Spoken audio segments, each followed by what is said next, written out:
Welcome to my channel. নমস্কার সবাইকে। আজকে আমি বানাবো আলু পটল দিয়ে খুব সহজে পনিরের একটা রেসিপি।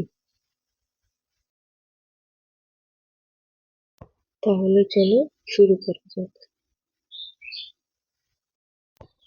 প্রথমে পনিরটা ফ্রাই করে নিব অল্প একটু তেল আর বাটার দিয়ে। বেশি লাল কড়া করে ভাজবো না, হালকা করে ভাজবো। অনেকটা বেশি একটু কড়া হয়ে গেছিল, আপনারা দেখবেন বেশি কড়া যাতে না হয়।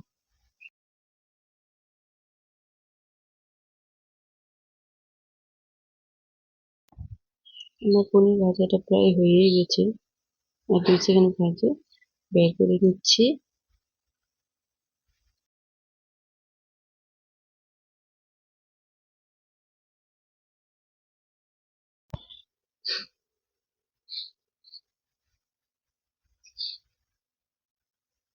কড়াইয়ের মধ্যে আর একটু তেল দিয়ে আলুগুলো ফ্রাই করে নেব।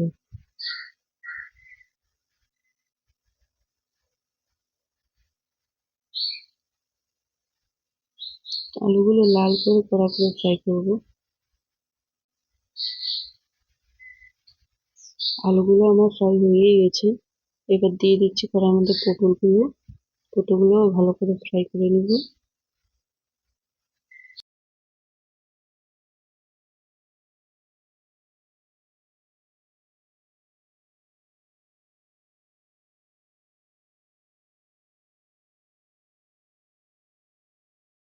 পটলগুলো আমার ফ্রাই হয়ে গেছে।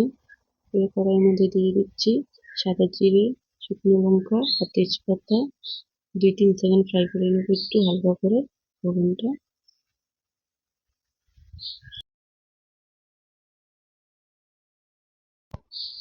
এখানে আমি দিলাম জিরা, আদা, লঙ্কার পেস্ট। 2-3 সেকেন্ড ফ্রাই করে নেব।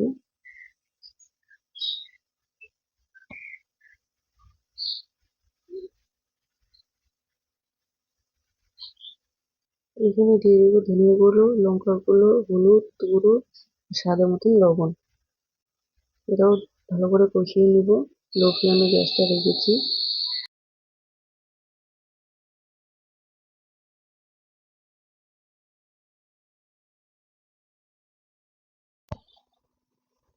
আর এখানে দেবো আমি কাজুর পেস্ট। 8-9টা কাজু ভালো করে পেস্ট করে নিয়েছিলাম, ওই পেস্টটা দিয়ে দিলাম।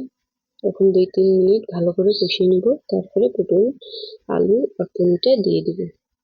পেস্টটা হয়ে গেছে। এখন পটল, আলু, পনিরটা দিয়ে ভালো করে নাড়াচাড়া করে নেব। এটা 2-3 সেকেন্ডের জন্য ভালো করে কষিয়ে তারপরে দিয়ে দেবো মাপের মতন জল। জল দেওয়া হয়ে গেছে। এবার ঢেকে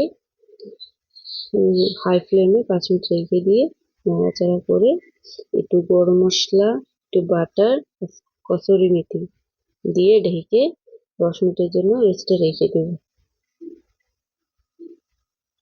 আপনাদেরকে যদি আমার রেসিপিটা ভালো লাগে তাহলে আপনারা প্লিজ সাবস্ক্রাইব করবেন আর লাইক, শেয়ার, কমেন্ট অবশ্যই করবেন।